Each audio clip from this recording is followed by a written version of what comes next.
School ছাত্রীকে ধর্ষণ চেষ্টা ও হত্যার দায়ে প্রাইভেট শিক্ষকের ফাঁসি।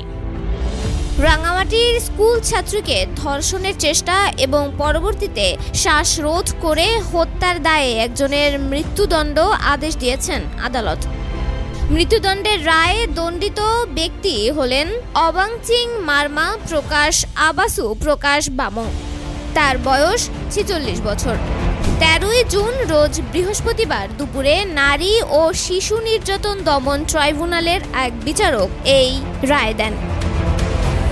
রাঙামাটিতে নারী ও শিশু নির্যাতন দমন প্রতিষ্ঠার পর এটি প্রথম মৃত্যুদণ্ডের রায়।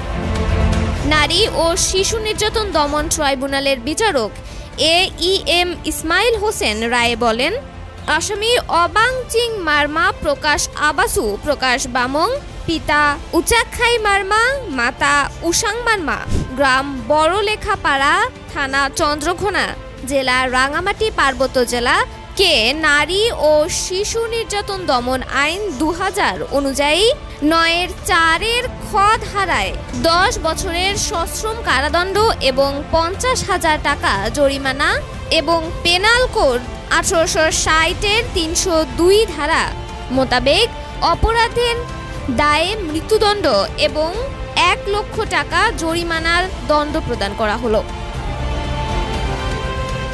জানা গেছে, তৃতীয় শ্রেণীর এই ছাত্রীকে রাঙামাটির চন্দ্রঘোনা থানার বড়লেখা এলাকায় প্রাইভেট পড়ানোর কথা বলে বাসার নিচে নিয়ে ধর্ষণের চেষ্টা করেন এবং তখন শিশুটি এক পর্যায়ে চিৎকার করেন। এতে অবাংচিং মারমা শিশুটিকে ধর্ষণের চেষ্টায় ব্যর্থ হন।